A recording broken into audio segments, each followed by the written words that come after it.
बंगाल की बॉर्डर पर भिड़ चुकी है बीएसएफ और बांग्लादेश की पुलिस। उसके बाद जो हुआ उसे देखकर आप हैरान हो जाएंगे। बंगाल में बॉर्डर फेंसिंग को लेकर बीएसएफ और बीजेपी आमने सामने। आखिर ऐसा क्यों हो रहा है? बंगाल में बीजेपी जब से जीत कर आया है तब से भारत और बांग्लादेश के बीच बॉर्डर फेंसिंग को लेकर मतभेद बढ़ते जा रहे हैं और यहाँ पर काफी लोग यह कह रहे हैं कि आज जो काम हो रहे हैं वो काम 15 साल पहले हो गया होता तो ये सब नहीं होता। इस वीडियो में आप लोग साफ साफ दिख रहे होंगे, एक तरफ भारतीय जवान और एक तरफ बांग्लादेश के कुछ लोग। भारत बांग्लादेश सीमा पर उस वक्त हड़कंप मच गया जिस वक्त बांग्लादेश के कुछ पत्थरबाजों ने भारतीय जवानों पर अचानक पथराव करना शुरू कर दिया और इन्हीं दोनों के बीच मुठभेड़ हो गई। जिन्होंने भारतीय जवानों पर पथराव करना शुरू कर दी उसके बाद भारतीय जवानों ने सभी पत्थरबाजों को दौड़ा कर भगाया। अभी तक सीमा पर 8 राउंड फायरिंग भी हो चुका है। ये जो विवाद है ये विवाद पश्चिम बंगाल के कुछ बिहार का ये एक एरिया है। कुछ बिहार एक जगह का नाम है। वहाँ पर भारत बांग्लादेश अंतर्राष्ट्रीय सीमा पर कलसी गांव में ये घटना हुआ। वहाँ का ये पूरा विवाद है। भारत बांग्लादेश बॉर्डर लगभग 4100 किलोमीटर की लंबाई है और इतना बड़ा बॉर्डर का फेंसिंग करना आसान नहीं होता। उसमें भी कई जगह ऐसा है जहाँ पर फेंसिंग कर भी नहीं सके क्योंकि वहाँ पर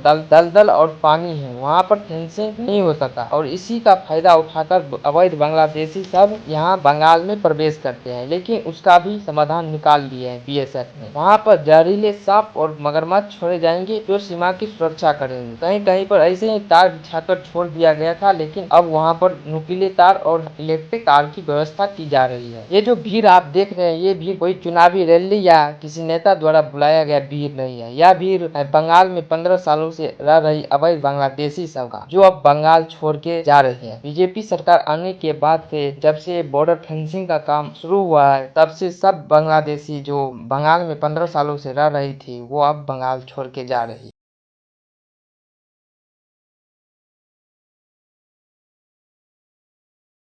वो काम 15 सालों से टीएमसी के नेता नहीं कर पाया, वो काम शुभेंदु अधिकारी ने महज 10 दिन में करके दिखा दिया। 11 सालों तक केंद्र सरकार बांग्लादेश बॉर्डर पर बाड़ लगाने के लिए जमीन देने की मांग करता रहा, लेकिन टीएमसी की नेता नहीं सुनी। बीजेपी सरकार बनते ही 600 एकड़ जमीन दे दी भारत बांग्लादेश बॉर्डर पर बाड़ लगाने के लिए। बंगाल में आते ही बीजेपी सरकार घोषणा पर घोषणा कर रही है। इसी बीच राज्य सरकार नौकरी की एज लिमिट 40 से बढ़ाकर 45 कर दी। महिलाओं के लिए 3000 महीना देने की घोषणा की। अन्नपूर्णा भंडार योजना की घोषणा की। आयुष्मान भारत योजना बंगाल में लागू। वो काम 15 सालों से टीएमसी के नेता नहीं कर पाया, वो काम शुभेंदु अधिकारी ने महज 10 दिन में करके दिखा दिया। 11 सालों तक केंद्र सरकार बांग्लादेश बॉर्डर पर बाड़ लगाने के लिए जमीन देने की मांग करता रहा, लेकिन टीएमसी की नेता नहीं सुनी। बीजेपी सरकार बनते ही 600 एकड़ जमीन दे दी भारत बांग्लादेश बॉर्डर पर बाड़ लगाने के लिए। बंगाल में आते ही बीजेपी सरकार घोषणा पर घोषणा कर रही है। इसी बीच राज्य सरकार नौकरी की एज लिमिट 40 से बढ़ाकर 45 कर दी। महिलाओं के लिए 3000 महीना देने की घोषणा की। अन्नपूर्णा भंडार योजना की घोषणा की। आयुष्मान भारत योजना बंगाल में लागू।